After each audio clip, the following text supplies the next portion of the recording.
अल्लाह ताला ने अपनी तमाम मखलूक़ात के रिज़्क़ का ज़िम्मा अपने ज़िम्मे लिया है और वो बारीक से बारीक कीड़े मकोड़ों से लेकर बड़े बड़े जानवर तक को रिज़्क़ अता फ़रमाता है।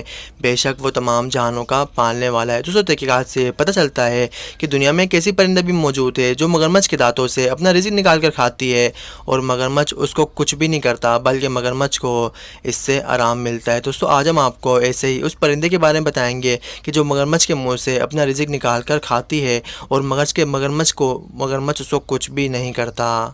साइंसदानों का कहना है कि मगरमच्छ के जबड़े में मौजूद तमाम आसाबी रेशे खोपड़ी में मौजूद एक सुराख से निकलते हैं, जो जबड़े को इस कदर साज बना देते हैं कि साइंसदान चाह कर भी उसका अंदाज़ा नहीं लगा सकते। इस तरह मगरमच्छ को मालूम हो जाता है कि उसके मुंह में खुराक छपी है या कोई गंदगी। लिहाजा मगरमच्छ के इन जबड़ों के हसासियत के बायस इन जबड़ों की सफाई भी बहुत ज़्यादा ज़रूरी होती है, लेकिन कुदरत ने इसका भी इंतज़ाम कर रखा है। मौसम सरमा में मगरमच्छ गर्मी में निकलकर अपना मुंह खोलकर धूप सेंकता है।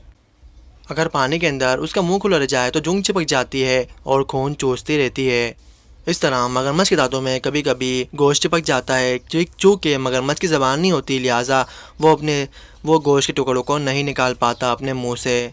जब मगरमच्छ खुश्की पर आकर अपना मुंह खोलता है तो थोड़ी देर में कोई ना कोई परिंदा मगरमच्छ के मुंह में आकर वो गोश्त के टुकड़े और जूं को चूं चूं कर खा जाता है और मगरमच्छ भी आराम से अपना मुंह खोले रहता है।